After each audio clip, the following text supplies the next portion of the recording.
Olá, boa noite.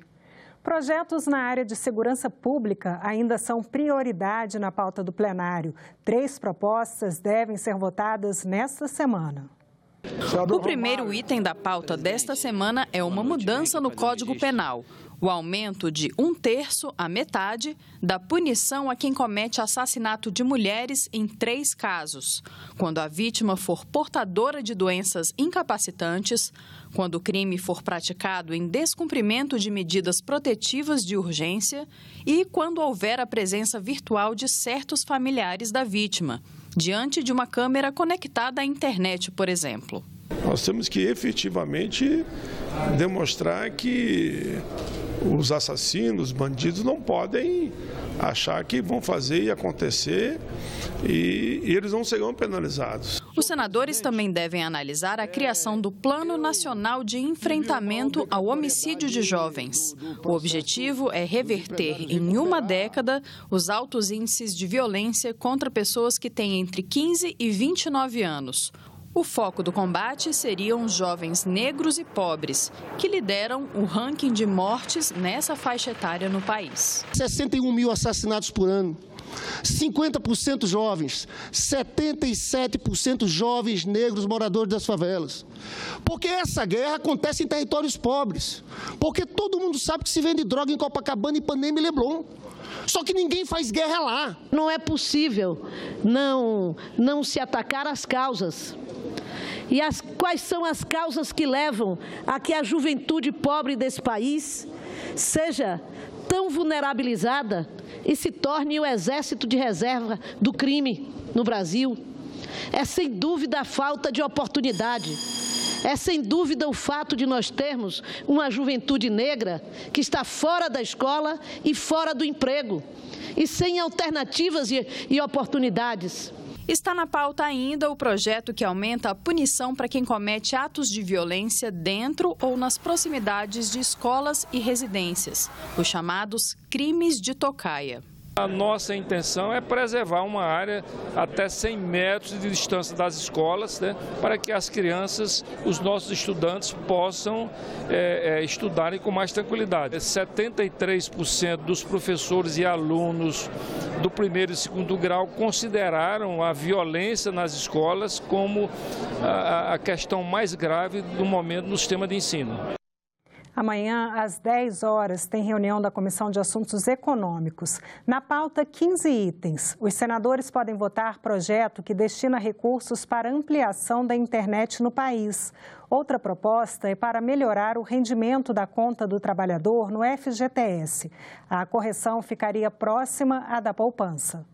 O projeto da senadora Rose de Freitas pretende aumentar a remuneração dos depósitos feitos nas contas dos trabalhadores do Fundo de Garantia por Tempo de Serviço.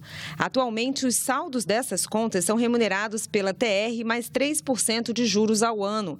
Pelo texto, essa correção passaria a ser feita com 12% de juros nos 3 primeiros anos fiscais após a aprovação da lei. A partir daí, os valores seriam corrigidos pelo Índice Nacional de Preços ao Consumidor. Outro projeto que está na pauta prevê que recursos do FUST, o Fundo de Universalização dos Serviços de Telecomunicações, possam ser utilizados para melhorar e expandir os serviços de internet em todo o país. O objetivo do projeto do ex-senador Aníbal Diniz é permitir que as populações carentes que moram em locais distantes possam ter acesso à internet. A proposta inicialmente destinava os recursos apenas para as regiões Norte, Nordeste e Centro-Oeste, mas o relator da matéria, senador Lazier Martins, estendeu para todas as regiões do país.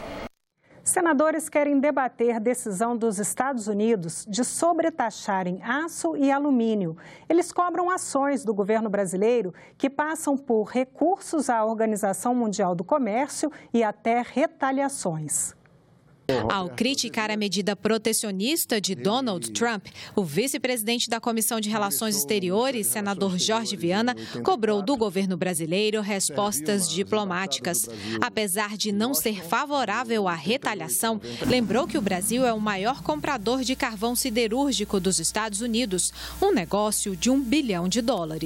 E quando o governo americano põe uma taxação desse tamanho, ele está mudando a relação comercial, mas eles estão dando 15 dias para poder poder fechar alguns acordos com alguns países. O Brasil precisa urgente ter força de negociação para ver se consegue ter um diferencial nessa política protecionista americana defendendo o interesse do Brasil. O líder do governo, senador Romero Jucá, destacou que o Itamaraty já está negociando com a Casa Branca, mas não descartou a possibilidade de o Brasil recorrer à Organização Mundial do Comércio contra os Estados Unidos, a exemplo da União Europeia. De um lado, através dos canais diplomáticos, tentar resolver esse impasse. De outro lado, se não for possível, entrar na OMC e tentar barrar essa sobretaxa do aço nos Estados Unidos.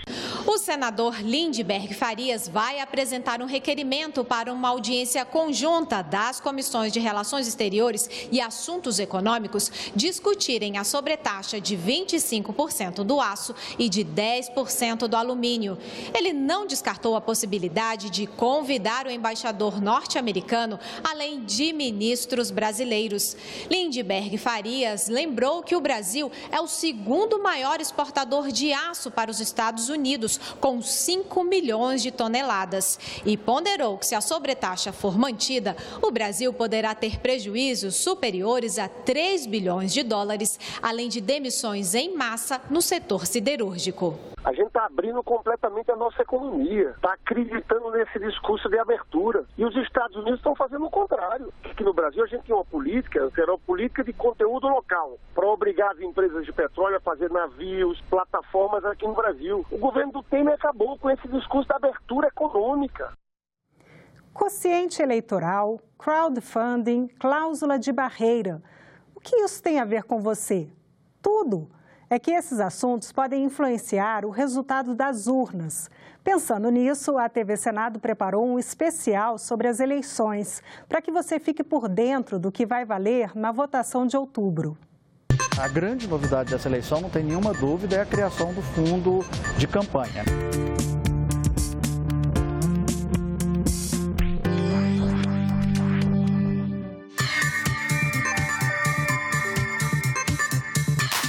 O Supremo bateu o martelo. Empresa não pode doar dinheiro para campanha política. A regra já valeu para prefeitos e vereadores em 2016. Agora é a vez dos candidatos a presidente, governador, senador, deputado federal e deputado estadual. O desafio? Conquistar o eleitorado gastando menos. Mas de onde vai sair o dinheiro para financiar as campanhas? Foi pensando nisso que senadores e deputados decidiram criar um fundo com recursos públicos. Vai ser o grande teste, né? Porque em 2016 foi feita uma eleição sem o financiamento empresarial já, mas sim esse fundo de campanha. E claramente os políticos sentiram uma necessidade de criar esse fundo de campanha. Para este ano, será mais de 1 bilhão e 700 milhões de reais. Funciona assim. É o partido quem recebe o dinheiro, então decide quanto cada candidato leva. Você vai ter uma distribuição dessa verba entre os partidos políticos, de acordo com o número de deputados, número de senadores, número de votos nas últimas eleições. E esse dinheiro vai ser usado pelos partidos para fazer as suas campanhas, né? Esse dinheiro varia aí.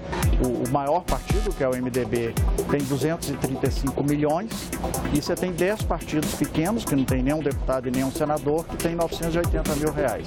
Criou-se uma gambiarra, colocando ali uma história de fundo partidário para poder meio que financiar as campanhas, e nem dá para financiar a campanha, e ao mesmo tempo passou a sensação para a população de que está tirando dinheiro da saúde e da educação. Essa experiência vem ao Brasil nesse momento justamente pelo fracasso escandaloso do projeto de financiamento privado. Eu estou com esperança de que esse novo fundo público gere um tipo diferente de campanha no Brasil, principalmente de campanhas mais baratas. Mas nem só de fundo vive o candidato. Ele pode receber doações de pessoa física, como eu e você. E pode ainda colocar dinheiro do próprio bolso.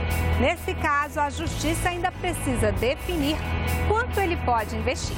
O que se viu em 2016 foram candidatos bastante ricos financiando suas próprias campanhas. Isso gerou um possível desequilíbrio nas eleições. Isso foi alterado pelo Congresso em 2017, mas o presidente da República vetou essa alteração. Outra novidade é o chamado crowdfunding. Crowd o quê? É assim, vamos supor que você tem uma ideia super bacana, mas falta grana. Basta divulgar esse projeto aqui na internet e quem quiser te dá o dinheiro. Ah, saquei. É tipo vaquinha online. Só que sabe aquelas moedas virtuais, tipo Bitcoin? Isso está proibido.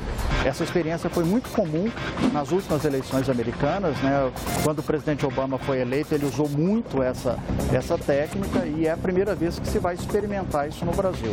Mas isso não quer dizer que o candidato pode usar tudo o que arrecadar.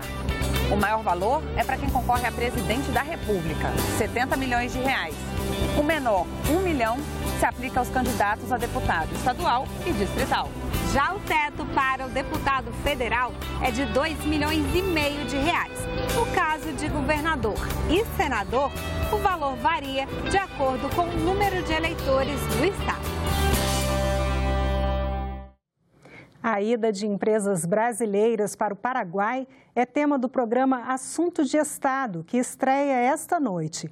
As vantagens oferecidas pelo país significam prejuízos para o Brasil.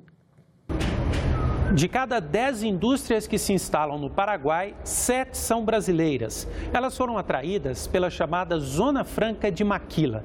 O sistema funciona assim: as empresas levam as plantas industriais para o Paraguai, recebem benefícios para importar componentes, montam os produtos lá e vendem de volta para os outros países, como o Brasil. Além de pagar apenas 1% de imposto, as empresas têm outras vantagens, como o custo de mão de obra e de energia, que é bem mais baixo que no Brasil. O senador Eduardo Braga, entrevistado do programa Assunto de Estado, critica a estratégia dos paraguaios. Ele afirma que ela prejudica a Zona Franca de Manaus. Para que uma indústria tenha benefícios fiscais no Brasil, seja na Zona Franca, seja na lei de informática, seja em qual benefício fiscal seja, o Brasil sempre estabelece uma contrapartida. Seja o processo produtivo básico, seja uma resposta de investimento, etc., para que nós possamos dar benefício fiscal. Os paraguaios estão dando todos esses incentivos sem nenhuma contrapartida de agregar valor dentro do próprio Paraguai. E nós ficamos por aqui. Você pode rever as reportagens desta edição na nossa página na internet, senado.leg.br/TV. Fique agora com o programa Argumento. A jornalista Tânia Horman vai conversar com o senador Teomário Mota sobre a situação dos venezuelanos em Roraima. Muito obrigada pela companhia. Continue sintonizado aqui na TV Senado.